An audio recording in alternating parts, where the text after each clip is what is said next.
আসসালামু আলাইকুম। বেলি রান্নাবান্না থেকে আমি ফয়সাল আপনাদের সামনে আবারও হাজির আরেকটি নতুন রেসিপি নিয়ে। আমাদের আজকের রেসিপি গরুর দুধের পারফেক্ট মিষ্টি দই। তো রেসিপিটি দেখতে হলে আমাদের সঙ্গেই থাকুন। চলুন শুরু করা যাক।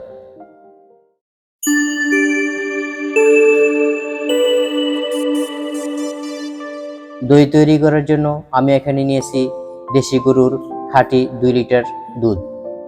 আমি দুধটা একটা পাত্রে ঢেলে নিচ্ছি এবং চুলায় বসিয়ে দিয়েছি। আমরা দুধটাকে জাল করে নিচ্ছি। এ পর্যায়ে দুধটা ফুটে উঠতে শুরু করেছে। আমরা দুধটাকে জাল করে নিব অর্ধেক হওয়া পর্যন্ত। আর আপনাদের সাথে একটা টিপস শেয়ার করছি, সেটা হচ্ছে এই চামচটাকে এভাবে উপর করে রেখে দিবেন, যাতে দুধ পাতিল ভরা থাকলেও ফুটে উঠলে উপসে না পড়ে যায়। এ পর্যায়ে আমাদের দুধটা প্রায় অর্ধেক পরিমাণে নেমে আসছে। আমি এ পর্যায়ে দিয়ে দিচ্ছি 1 কাপ পরিমাণ চিনি। চিনিটা দিয়ে আমি দুধটাকে আরো কিছুক্ষণ জাল করে নিব এবং আরেকটু ঘন করে নেব। সেই সাথে কালারটাও আরেকটু সুন্দর হয়ে আসবে।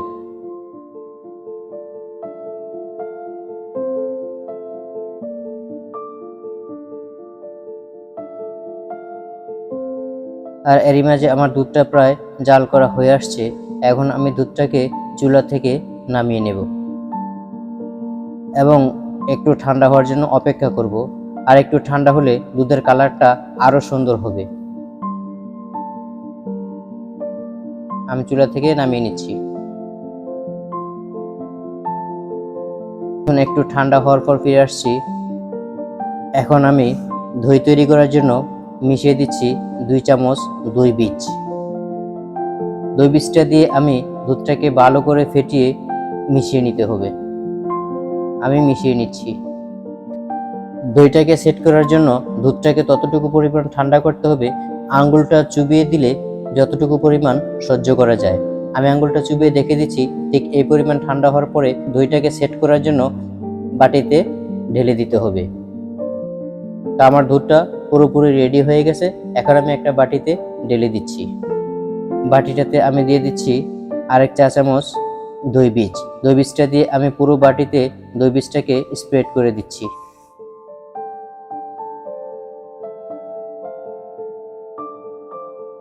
স্প্রেড করা হয়ে গেছে।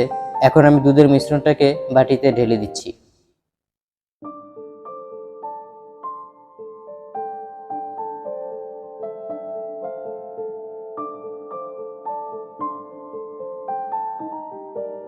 আমি সম্পূর্ণ দুধটা দেইনি, কারণ বাটিটা ভরে গেছে।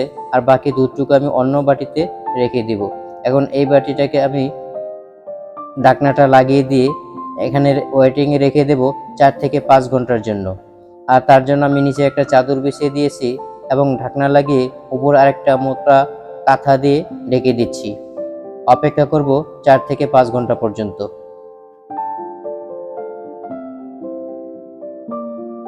ফিরে আসছি 5 ঘন্টা পর। এখন আমি ঢাকনাটা খুলে দেখিয়ে দিচ্ছি আমার দইটা কতটা ভালোভাবে সেট হয়েছে। ওয়াও, দেখুন কতটা সুন্দর হয়েছে, দইয়ের কালারটা কতটা সুন্দর হয়েছে। আমি কাঁচ চিত করে দেখিয়ে দিচ্ছি, একটুও পানি জমেনি এবং খুব ভালোভাবে শক্ত হয়ে জমে গেছে। এখন আমি নর্মাল ফ্রিজে রেখে দিব আরো 2 ঘন্টার জন্য। ফিরে আসছি 2 ঘন্টা পর। এখন ঢাকনাটা খুলে দেখিয়ে দিচ্ছি আমার দইটা কতটা শক্ত হয়ে জমেছে। দেখুন কত সুন্দর কালার এসেছে। আর এই দইটা কালার করার জন্য আমি কোনো রকম ফুড কালার ইউজ করিনি এবং কোনো ক্যারামেলও ব্যবহার করিনি। ফুড কালার এবং ক্যারামেল ছাড়াই দুধের কালারটা সুন্দর হয়েছে। শুধু আমি দুধটাকে জাল করে করে অনেকটা ঘন করে নিয়েছি সেই জন্য। তো আপনারাও চেষ্টা করলে আমার রেসিপিটা ফলো করে বাসায় তৈরি করতে পারেন খাঁটি পারফেক্ট গরু দুধের মিষ্টি দই। বাজারে কেনা দইয়ের চাইতেও 100% পিওর এবং খাঁটি এবং অনেক পুষ্টিকর এবং স্বাস্থ্যকর। আমি দইটাকে কেটে দেখিয়ে দিচ্ছি দইটা কতটা শক্ত হয়ে জমেছে। এই যে দেখুন, আমি কাটছি, একটুও গলছে না, টলছে না, পড়ছে না। পুডিং এর চাইতেও অনেকটা শক্ত হয়েছে। তো আমি আশা করছি আমার এই রেসিপিটা ফলো করলে আপনারাও বাসায় তৈরি করতে পারবেন পারফেক্ট গরুর দুধের মিষ্টি দই। এতক্ষণ আমাদের সাথে থেকে ভিডিওটি দেখেছেন। যদি ভালো লেগে থাকে তাহলে একটি লাইক করে দিবেন আর বন্ধুদের সাথে শেয়ার করবেন, আর আপনার মতামত আমার কমেন্টসে জানাবেন। এতক্ষণ আমাদের সাথে থাকার জন্য সকলকে অসংখ্য ধন্যবাদ। আজকের মতো এখানেই বিদায় নিচ্ছি। দেখা হবে পরবর্তীতে অন্য কোনো ভিডিওতে, অন্য কোনো রেসিপি নিয়ে। তো সে পর্যন্ত সকলেই ভালো থাকুন, সুস্থ থাকুন। আসসালামু আলাইকুম।